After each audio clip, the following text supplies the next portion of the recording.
Welcome back every one. ہم اپنے programme کے آخری سیگمنٹ میں موجود ہیں. آخری سیگمنٹ میں ہم بات کریں گے خواتین کے خلا کے حوالے سے قانون کیا کہتا ہے. ہمارے ساتھ اس ٹائم اسٹوڈیو میں موجود ہیں جناب زاہد جاوید بٹ صاحب، جو کہ ایکس اسسٹنٹ اٹارنی جنرل ہیں اور ساتھ ساتھ ماہر قانون بھی ہیں. السلام علیکم سر. وعلیکم السلام. سر کیسے ہیں آپ؟ الحمدللہ. بہت شکریہ سر پروگرام میں آنے کے لیے فرسٹلی.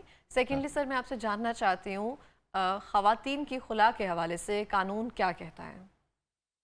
قانون بڑا واضح ہے جی کہ پہلے جب شادی ہوتی ہے تو اس میں ایک نکاح نامہ ہوتا ہے جو کانٹریکٹ ہوتا ہے بیسیکلی لڑکے اور لڑکی کے درمیان. اس میں اگر لڑکی کو طلاق کا حق نہیں دیا گیا تو لڑکی اگر اپنی شادی جو ہے وہ جاری رکھنا نہیں چاہتی، ڈس کنٹینیو کرنا چاہتی ہے، اس میں وہ گراؤنڈز لیتی ہے کہ میں جو ہے اب اپنی اللہ تعالیٰ کی جو لمیٹیشنز ہیں، اللہ تعالیٰ کے بنائے دائرہ کار ہیں، اس کے مطابق میں اب اپنے خاوند کے ساتھ گزارا نہیں کر سکتی، تو پراپر قانون موجود ہے، وہ کورٹ سے رجوع کرتی ہے اور پراپر کورٹس بنی ہوئی ہیں اس کے لیے. وہ خلا کا دعویٰ کرتی ہے جس میں پھر اس کو الٹیمیٹ کورٹ یہ کرتی ہے، اس کا پروسیس کرتی ہے، ان کو دونوں کی صلح کروانے کی کوشش کرتی ہے. اگر وہ کامیاب نہیں ہوتی تو پھر عورت کو جو خلا کا حق آلریڈی دیا گیا ہے قانون میں، اس کے مطابق پھر اس کو خلا کی ڈگری مل جاتی ہے. صحیح ہو گیا. اچھا سر، ہم دیکھتے ہیں نکاح نامے میں خواتین کو جو کالمز ہے وہ پڑھنے کی ضرورت ہے. اس میں ہے یہ طلاق کا حق خواتین کو دینا. جی تو بالکل. جب ہم طلاق کا حق خواتین کو نہیں دیتے ہیں تو پھر ہمیں خلا کی ضرورت پیش جی آتی ہے. ایگزیکٹ. تو اس بارے میں کیا کہتے ہیں خواتین کو اگر طلاق کا حق دیا جائے؟ دیکھیں جی، جو شریعت کہتی ہے، جو ہمارے اسلامک قوانین کہتے ہیں، جو آئلی قوانین کہتے ہیں، اسی کے مطابق ہمارا جو نکاح نامہ ہے وہ پرنٹ آؤٹ کیا گیا ہے. تو اس میں آلریڈی کالم موجود ہیں کہ اس میں خانے موجود ہیں جس میں وہ بتاتے ہیں کہ عورت کو کیا طلاق کا حق تفویض کیا گیا ہے کہ نہیں. تو وہ میں نے بتایا آپ کو کہ وہ اکثر لوگ اس کو کراس کر کے آگے بڑھ جاتے ہیں، اس پہ غور نہیں کرتے، جبکہ اس کے بارے میں بھی جو نکاح خواہ ہے اس کی یہ ڈیوٹی ہے کہ وہ لڑکی کو بھی وہ سارے رولز بتائے جو نکاح نامے میں درج ہیں اور لڑکے کو بھی بتائے، تاکہ بعد جو پیچیدگیاں پیدا ہوتی ہیں اس طرح وہ پیچیدگیاں پھر پیدا نہیں ہوتی. اسی طرح جو کالم ہے وہاں پہ لڑکی کے جو حقوق ہوتے ہیں اس میں جیسے حق مہر ہے، حق مہر کے بارے میں بھی اس میں واضح طور پہ لکھا گیا کہ اگر کوئی شرائط لڑکی کو کوئی جہیز میں کوئی چیز دی گئی ہے یا حق مہر میں کوئی چیز دی گئی، جیسے کوئی پراپرٹی ہے، کوئی گاڑی ہے وغیرہ وغیرہ، یا سونے کی شکل میں ہے، تو اس کا بھی اس میں ذکر ہونا چاہیے. وہ بھی اکثر لوگ کٹ کر جاتے ہیں. اور پھر شرعی حق مہر اور دوسرے حق مہر میں بھی فرق ہے کہ وہ بعض لوگ شرعی حق مہر لکھوا دیتے ہیں. تو شرعی حق مہر اب وقت کے حساب سے اس کا تعین کرنا پڑتا ہے کہ شرعی حق مہر کیا ہوتا ہے. اس لیے جو نکاح نامے میں جو ہمارے کالمز لکھے ہوتے ہیں، جو خانے درج ہوتے ہیں، اس میں تمام شرائط لکھی ہوئی ہوتی ہیں. ان شرائط کو بغور ویسے لڑکے کو بھی لڑکی کو، آج کل لڑکے لڑکیاں سارے ماشاءاللہ پڑھے لکھے لوگ ہوتے ہیں. وہ پرانا دور تھا کہ جب لڑکی بھی پڑھی لکھی نہیں ہوتی تھی، لڑکے بھی پڑھے لکھے نہیں ہوتے تھے، تو مولوی صاحب آتے تھے، بس وہ ایسے اجاب و قبول کروا کے 3 دفعہ ہاں کروا کے تو وہ نکاح ہو جاتا تھا، اور چھہارے بٹتے تھے، کھانا کھاتے تھے، لوگ اپنے اپنے گھروں کو چلے جاتے تھے. مگر اب آج کل جو جدید دور ہے اس میں پڑھے لکھے لوگ ہیں، لڑکا لڑکی بھی، گھر والے بھی، تو ان کو چاہیے کہ وہ جو ان کے کالمز ہیں ان کو بغور اس کا مطالعہ کرنا چاہیے اور ان پہ عمل درآمد بھی کرنا چاہیے. صحیح ہو گیا. اچھا سر، خلا ایک کسی لڑکی نے لے لی، اس کے بعد اس کے کوئی ایسے رائٹ رہتے ہیں مرد پر، اس کے بعد جیسے کہ ہوتا ہے کہ آپ نے حق مہر دینا ہوتا ہے طلاق کی صورت میں، خلا کی صورت میں ایسی کوئی ایگریمنٹ میں کوئی چیزیں ایڈ آن ہوتی ہیں؟ دیکھیں، خلا بیسیکلی لڑکی کی طرف سے ہے. طلاق جو ہے وہ طلاق جو مرد ہے وہ تو اسٹریٹ فارورڈلی طلاق کسی کو 3 دفعہ منہ سے ہمارے اسلامی قوانین کے مطابق 3 دفعہ طلاق کہہ دے تو اس کو لڑکی کو طلاق ہو جاتی ہے. اور اگر اب جو آج کل دور جا رہا ہے وہ طلاق کا طریقہ کار یہ ہے کہ ہر مہینے ایک نوٹس جو ہوتا ہے وہ یونین کونسل، جہاں پہ آپ کا سیکرٹری بیٹھا ہوتا ہے آپ کی یونین کونسل کا، اس کو ہر مہینے ایک طلاق نامہ بھجوایا جاتا ہے. اور 3 طلاقوں کے بعد جب 3 طلاقیں اس کے بعد چلی جاتی ہیں، پھر وہ ہر طلاق کا جو نوٹس ہوتا ہے اس میں لڑکی کو بھی بلانا چاہیے، اس کو لڑکے کو بھی بلانا چاہیے. دونوں میں آپس میں وہ ایگریمنٹ ان کا اگر صلح ہوتی ہے تو وہ صلح کروانے کا پابند ہے. اگر نہیں ہوتی تو 3 مہینے بعد 3 نوٹسز کے بعد وہ طلاق 90 دن کے بعد مؤثر ہو جاتی ہے. سر اگر ایک نوٹس کے بعد اگر صلح ہو جاتی ہے آپس میں دونوں جی فریقین میں، پھر تو اس کے بعد وہ واپس ہو جاتا ہے. وہ واپس ہو جاتا ہے. اور شریعت سیکنڈ کے بعد اگر ہو جائے، جی سیکنڈ نوٹس کے بعد اگر صلح ہو جائے، سیکنڈ نوٹس کے بعد بھی اللہ تعالیٰ نے اس میں حق دیا ہے. فرسٹ نوٹس کے بعد یعنی 1 طلاق کے بعد 2 طلاق کے بعد اس کا کفارہ ہے، اور قانون میں بھی اس کی شک موجود ہے کہ وہ واپس اگر لینا چاہیں تو وہ لے سکتے ہیں، ان کی صلح ہو سکتی ہے اور وہ واپس رجوع کر سکتے ہیں۔ اب جیسے لڑکی کا بتایا نا کہ یہ لڑکا تو یہ لڑکے کی طلاق کا تھا، لڑکی کی طلاق کا یہ حق ایک تو پہلے نکاح نامے میں دیا گیا ہے کہ اگر لڑکی بھی طلاق دینا چاہے تو وہ بھی اسی طرح طلاق 3 نوٹسز بھجوا سکتی ہے۔ اوکے، لیکن اس کے علاوہ قانون میں یہ رائے موجود ہے اور قانون میں یہ شک موجود ہے کہ وہ خلا کا دعویٰ کرتی ہے۔ تو خلا کا دعویٰ جب لڑکی کرتی ہے تو اگر ان کی آپس میں بیٹھ کے کوئی ایسی بات چیت ہوتی ہے تو وہ پھر لڑکی کوئی کمپنسیشن دیتی ہے لڑکے کو کہ تم مجھے طلاق دے دو، کیونکہ بعض اوقات لٹیگیشن شروع ہو جاتی ہے، لڑکا طلاق نہیں دینا چاہتا تو پھر کورٹ میں وہ تاریخوں پہ تاریخیں پڑھنی شروع ہو جاتی ہیں اور وہ معاملہ لمبا ہو جاتا ہے۔ اس لیے سم ٹائمز یہ ہوتا ہے کہ لڑکی کمپنسیشن دیتی ہے اس کو کہ میں اپنا حق مہر چھوڑ دیتی ہوں، یا آپ نے جو حق مہر میں مجھے فلاں گاڑی دی ہوئی ہے، فلاں پراپرٹی دی ہوئی ہے، وہ بھی چھوڑتی ہوں، آپ مجھے بس طلاق دے دیں، میں جو اللہ تعالیٰ کی لمیٹیشنز ہیں اس کو پورا نہیں کر سکتی، آپ کے ساتھ گزارا نہیں کر سکتی۔ اس میں سرٹن گراؤنڈز ہوتی ہیں جو کہ لڑکی لڑکے کے بارے میں بتاتی ہے کہ ایک تو جیسے وہ انسین ہے، پاگل ہے، نشہ وغیرہ کرتا ہے، اس میں کوئی بری عادتیں ہیں، یا وہ اس کو پراپر ٹائم نہیں دیتا، اس کے حقوق زوجیت پورے نہیں کرتا۔ تو یہ ساری گراؤنڈز ہوتی ہیں جو وہ لڑکی اپنے دعوے میں بتاتی ہے اور پھر کورٹ ان کو آبزرو کرتی ہے، اور جب وہ دیکھتی ہے کہ لڑکی بالکل رہنے پہ رضامند نہیں ہے تو پھر اس کو خلا کی ڈگری مل جاتی ہے۔ صحیح ہو گیا۔ اچھا سر، نکاح نامے میں ایسے کون سے پوائنٹس یا پھر ایسے کون سے نکات ہوتے ہیں جو خواتین کو پڑھنا بہت ضروری ہے؟ خواتین کو بیسیکلی میں پھر وہی بات کروں گا کہ ہم سب سے پہلی بات ہے اویئرنیس۔ آج کل ہماری جو بچیاں ہیں جو پڑھی لکھی ہیں ماشاءاللہ، اگر وہ باقی سارے معاملات بھی پڑھتی ہیں تو ان کو آئلی قوانین بھی پڑھنے چاہیے۔ آئلی قوانین پڑھنا لڑکی کے لیے بھی آج کل بہت ضروری ہے کیونکہ اس کو اپنے حقوق کا پتہ چل جاتا ہے۔ باقی حقوق کے ساتھ ساتھ اس کو اگر اپنے ازدواجی حقوق کا پتہ ہو جو کہ نکاح نامے میں بھی درج ہوتے ہیں، اور ویسے بھی آئلی قوانین جو موجود ہیں اس میں عورت کے بہت سارے حقوق دیے گئے ہیں، جیسے کہ عورت کا نان نفقہ ہے۔ میں نے نہیں دیکھا کہ کوئی پراپرلی اور ریگولرلی اپنی بیوی کو جیب خرچ دیتا ہو، ایسے بس گزارا چلتا رہتا ہے، حالانکہ ہر مہینے اپنی بیوی کو آپ کو اس کا آپ ابھی تک دے رہے ہیں؟ جی الحمدللہ جی، میں تو سارے پیسے ہی اپنی بیوی کو دے دیتا ہوں۔ صحیح ہو گیا۔ تو کہنے کا مطلب یہ ہے کہ اس کو ایک پراپر جیب خرچ اس کا اپنا اختیار ہونا چاہیے کہ اس کے پاس بھی کوئی پیسے ہو، ہر وقت ہر ضرورت کے لیے وہ خاوند سے ہی نہ مانگے۔ تو اس چیز میں بھی پڑھی لکھی عورتیں سم ٹائم شائع محسوس کرتی ہیں، پھر وہ چیزیں دبتی لاوا بن جاتی ہیں بعض کا اندر کہ میرے تو حقوق ہی پورے نہیں ہوئے۔ وہ میں آپ کو بڑی مزیدار بات بتاؤں گا کہ وہ میں نے تھوڑے دن پہلے پڑھ رہا تھا کہ 90% جب خاوند فوت ہوتے ہیں تو عورت یہی کہتے سنی گئی ہے میرے لیے کر کے کی گئے ہیں، میرے لیے اس نے کیا ہی کیا ہے۔ تو اس لیے عورت کو اپنے حقوق کے بارے میں پہلے دن سے ہی پتہ ہونا چاہیے۔ پڑھی لکھی بچیاں آئلی قوانین پڑھیں، ان میں جو ان کے حقوق ہیں، جیسے میں نے بتایا کہ اس کا ماہانہ خرچہ، اس کے گھر بار کا مطلب جو اخراجات ہیں، کھانے پکانے کے اور اخراجات ہیں، رہائش کا خرچہ ہے، کپڑوں کا خرچہ، تو اس کو پراپر خیال رکھنا چاہیے، یہ مرد کی ڈیوٹی ہے۔ بالکل ایسے ہی۔ اچھا سر، آپ کو لگتا ہے کہ نکاح نامے میں کوئی ایک اور پوائنٹ ایڈ ہونا چاہیے جو معاشرے کے لیے بہت بہترین ہو سکے؟ جیسے جہیز کا پوائنٹ ہم نے دیکھا ہے کہ ہالز وغیرہ میں 1 ڈش کر دیا گیا ہے، تو اب سب کو ٹینشن نہیں ہوتی ہے کہ یہاں پہ انہوں نے مٹن نہیں بنایا، یہاں پہ انہوں نے کم کیا ہے، زیادہ ڈشز نہیں رکھیں، یہ سب چیز سب کے لیے ایک چیز جو ہے وہ ایکول ہو گئی ہوئی ہے اب سب کے لیے۔ اس طرح سے جہیز کے لیے ایک اسپیسیفک اماؤنٹ جو ہے وہ متعین کر دی جائے کہ اس اماؤنٹ سے زیادہ کوئی جہیز جو ہے وہ نہیں دے سکتا، تو تاکہ پھر دوسروں کے لیے بھی آسانی ہو سکے کہ اتنی اماؤنٹ میں رہ کر دیا جا رہا ہے، اگر ہم ایسا نہیں کریں گے تو قانون کی خلاف ورزی ہو سکتی ہے۔ جی بیسیکلی اصل بات یہ ہے کہ ہم لوگ اپنے جو اسلامی اقدار ہیں، اپنے اسلامی قوانین ہیں، ان سے بہت دور ہو گئے ہیں۔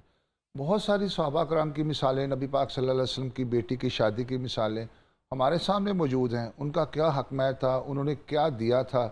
ہونا تو یہ چاہیے کہ جیسے آپ نے بتایا نکاح نامے میں یہ چیزیں تو درج نہیں ہوتی، مگر جو ہماری روایات ہیں، جو ہمارے قوانین ہیں، اسلامی قوانین، اس کے مطابق لڑکی والوں پہ تو اتنا بوجھ کبھی بھی نہیں ڈالنا چاہیے کہ 200 بندے کی بارات آپ لے کے جا رہے ہیں، 400 بندے کی بارات لے کے جا رہے ہیں، ان کی کیپیسٹی ہے کہ نہیں ہے، ساڈے منڈے نو گڈی چاہیے، ساڈے منڈے نو موٹر سائیکل چاہیے۔ یہ جو جہیز والی لعنت ہے نا، اس پہ تو بہت سارے مطلب اب این جی اوز اور بہت سارے ہیومن رائٹس کے ادارے کام کر رہے ہیں۔ جی قانون بھی ہے، قانون بھی ہے، زبردستی آپ کسی لڑکی سے اس طرح جہیز کا مطالبہ نہیں کر سکتے. نہیں زبردستی بھی نہیں. دیکھیں نا معاشرے میں اگر ہم رہ رہے ہیں تو ہم صرف رکھ رکھاؤ اور اپنی عزت رکھنے کے لیے اپنی عزت رکھنے کے لیے اور اپنا مطلب معیار کیا کہوں گا اس میں بیسیکلی بات تو صرف یہی ہے کہ جہیز تو لینا ہی نہیں چاہیے. اب جب ایگریمنٹ ہوتا ہے میں نے جیسے بتایا تھا کہ یہ نکاح نامہ جو ہوتا ہے بیسیکلی لڑکے اور لڑکیوں والوں کے درمیان ایک ایگریمنٹ ہوتا ہے. اب لڑکے والے جب ڈیمانڈ کرتے ہیں لڑکی والے اس کو مان جاتے ہیں. کیوں مانتے ہیں؟ ان کو نہیں ماننا چاہیے. مجبوریاں انسان کے آڑے آ جاتی ہیں. بعض اوقات لڑکی کا رشتہ نہیں ہو رہا ہوتا, عمر گزر چکی ہوتی ہے یا کوئی ایسی پرابلمز ہوتی ہیں کہ وہ رشتہ داری ہے اور شادی وہاں کرنی ہی کرنی ہے, تو وہ پھر لڑکی والے دب جاتے ہیں اس معاملے میں. حالانکہ دبنا نہیں چاہیے. اگر کوئی ایسی ڈیمانڈ شروع سے ہی کر دیتا ہے تو اس کو اسٹریٹ فارورڈلی انکار کر دینا چاہیے کہ جو لوگ آج اس طرح ڈیمانڈز کر رہے ہیں اور ہمیں کل کو کیا پریشان کریں گے. تو یہ چیزیں اویئرنیس میں آتی ہیں. لڑکی کو بھی ہونی چاہیے, لڑکی کے والدین کو بھی ہونی چاہیے. اویئرنیس میں تو آتی ہے. میں آپ سے آپ جاننا چاہ رہی تھی کہ اس کا اندراج ایسا کچھ ہو سکتا ہے کہ نکاح نامے میں پوائنٹ آ جائے کہ اتنا اس اماؤنٹ سے زیادہ کوئی جہیز نہیں دے سکتا ہے, تو اگر دیا جائے گا قانون کی خلاف ورزی ہوگی. جیسے ہالز کی لائٹس جو ہے 10 بجے کے بعد اگر نہیں بند کی جاتی ہیں تو اس پہ جرمانہ عائد ہوتا ہے, اور وہ چاہے امیر ہے غریب ہے سوائے اپنے فارم ہاؤسز میں کوئی نہیں کر رہا تو وہ الگ بات ہے. اگر ہالز میں ہیں تو ان کے لیے ایک جرمانہ ادا کیا گیا ہے. سب سے پہلی بات ہو کہ ہمارے اسلامی قوانین موجود ہیں کہ جہیز وغیرہ نہیں ہے اور شادی کو بھی سادگی سے انجام کرنے کا طریقہ کار بتایا گیا ہے. نکاح مسجد میں کرنے کا حکم دیا گیا کہ آپ اپنے گھر والوں کو چند عزیزوں کو لے جا کر کے لڑکی والوں کی طرف جائیں اور وہاں پہ مسجد میں باقاعدہ بیٹھ کے نکاح کا خطبہ کر کے اور نکاح کر کے وہاں سے واپس آ جائیں. اور جب آپ خود لڑکے والے جو ہیں وہ جو ولیمہ جسے کہتے ہیں وہ ایک شادی کا ایک طرح سے صدقہ ہوتا ہے, ایک طرح سے وہ خوشی کے لیے کھانا کھلانا ہوتا ہے. تو اسلام میں تو ایسی کوئی چیز نہیں ہے اور اس کی قدغن ہے باقاعدہ. میں پھر بتا رہا ہوں کہ نبی پاک صلی اللہ علیہ وسلم نے اور صحابہ کرام نے اور ہمارے اسلامی جو علماء تھے انہوں نے مثالیں قائم کی ہیں. بہت لوگ اس پہ عمل درآمد کرتے ہیں, نکاح مسجد میں کرتے ہیں, جہیز نہیں لیتے. اور اگر کوئی لڑکی والے خود اپنی لڑکی کو دینا چاہیں تو میرا جو خیال ہے, میں اکثر کہا کرتا ہوں کہ وہ اپنی بیٹی کے لیے ایک فکس اماؤنٹ بنا دیں, کیونکہ اگلے گھر میں برتن بھی ہوتے ہیں, بیڈ بھی ہوتے ہیں, ہر گھر میں چیزیں ہوتی ہیں, تو اس طرح جہیز ٹرک بھر کے دینے کی ضرورت نہیں ہوتی ہے.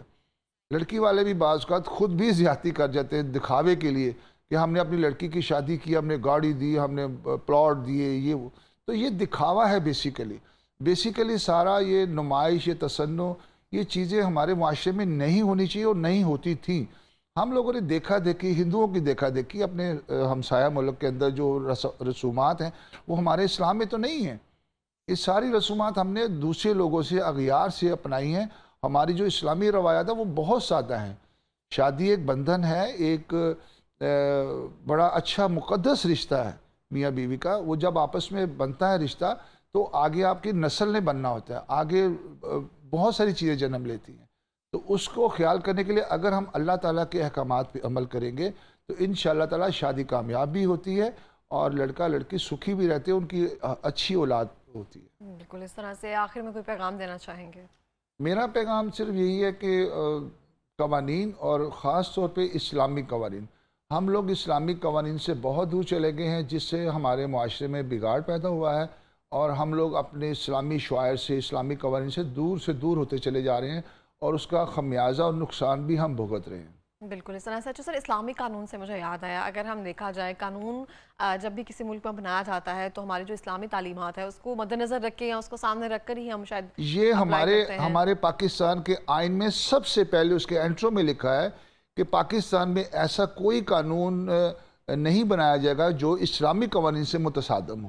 اگر ہماری بدقسمتی ہے کہ یہاں پہ ابھی تک ہم سارے انگریزوں کے بنائے قوانین کو رواج دے رہے ہیں اور انہی پہ عمل درآمد کر رہے ہیں. تو کبھی کسی نے اس پہ پیٹیشن یا پھر کچھ نہ کچھ دائر کرنے کی کوشش کی ہے کہ ہمیں نکاح نامے میں یہ چیزیں ایڈ آن کرنے کی ضرورت ہے, یہ چیزیں مائنس کرنے کی ضرورت ہے؟ ہمارے یہاں شریعت کورٹ موجود ہے, سپریم کورٹ لیول کی شریعت کورٹ موجود ہے, وہاں پہ آپ پٹیشن دائر کر سکتے ہیں اور بہت سی پٹیشنز ہوتی ہیں وہاں پہ.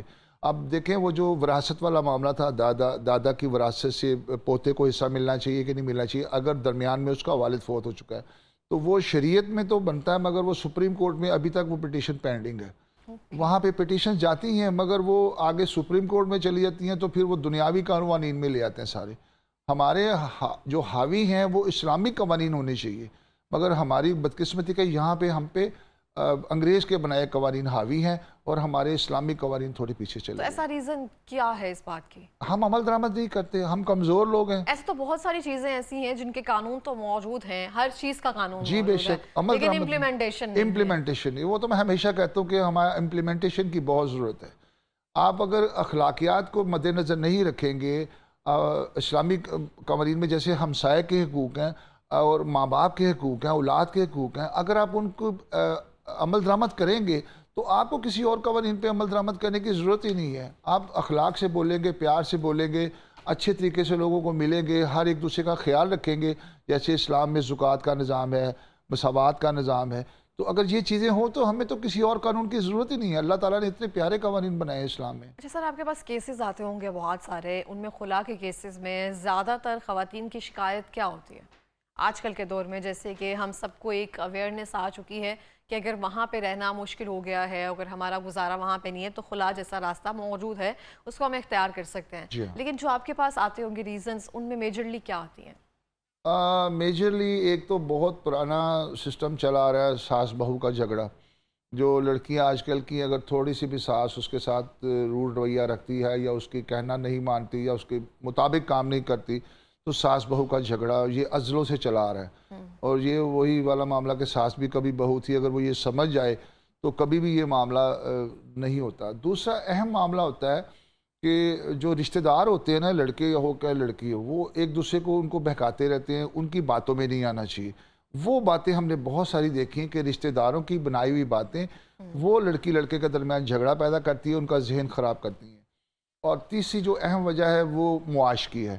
لڑکی جو ہے وہ ظاہری بات ہے اچھی لائف سٹائل سے اگر آئی ہے، اچھی لیونگ سے آئی ہے تو وہ آگے بھی کوشش کرتی ہے کہ اس کو اچھی لیونگ ملے اور اچھا لائف سٹائل ملے، اس کا شوہر اس کی خیال کرے۔ مگر ہوتا یہ ہے نارملی کہ اگر آپ کسی جو فیملی ہوتی ہے کمبائنڈ فیملی سسٹم میں چلی جاتی ہیں تو وہ لڑکے کو بہت ساری چیزیں دیکھنی ہوتی ہیں، تو وہ بعض اوقات اس کا اتنا خیال نہیں رکھ پاتا، جس سے لڑکی اریٹیٹ ہوتی ہے اور وہ اپنا جو چیزیں اس کو چاہیے ہوتی، جو حقوق ہوتے ہیں جو بیسیکلی بھی میں نے پہلے بتائے ہیں، جیسے نان نفقہ ہو گیا، جیب خرچ وغیرہ ہو گیا، وہ پورا نہیں کر پاتا۔ مگر لڑکی کو اویئرنیس ہوتی ہے، لڑکے کو نہیں ہوتی ہے۔ تو یہ چیزیں سب سے زیادہ معاش کا ہے۔ اسی لیے ماں باپ کے لیے میرا پیغام ہے کہ جب بھی بیٹی کی شادی کریں اس کے لیے لڑکے کا کم از کم روزگار دیکھیں اور اس کا رکھ رکھاؤ دیکھیں کہ ہماری بچی اگر جا رہی ہے تو اس کو اس کے مطابق تھوڑی تعلیمات بھی اور تھوڑی اس کو جسے کہتے ہیں تربیت اس کی ایسی کرنی چاہیے کہ وہ بیچاری جا کے آگے گزارا بھی کر سکے، اگر وہاں ایسے گھروں میں دے رہے ہیں تو۔ بالکل اس طرح سے۔ بہت بہت شکریہ سر آپ کا پروگرام میں آنے کے لیے، تھینک یو سو مچ۔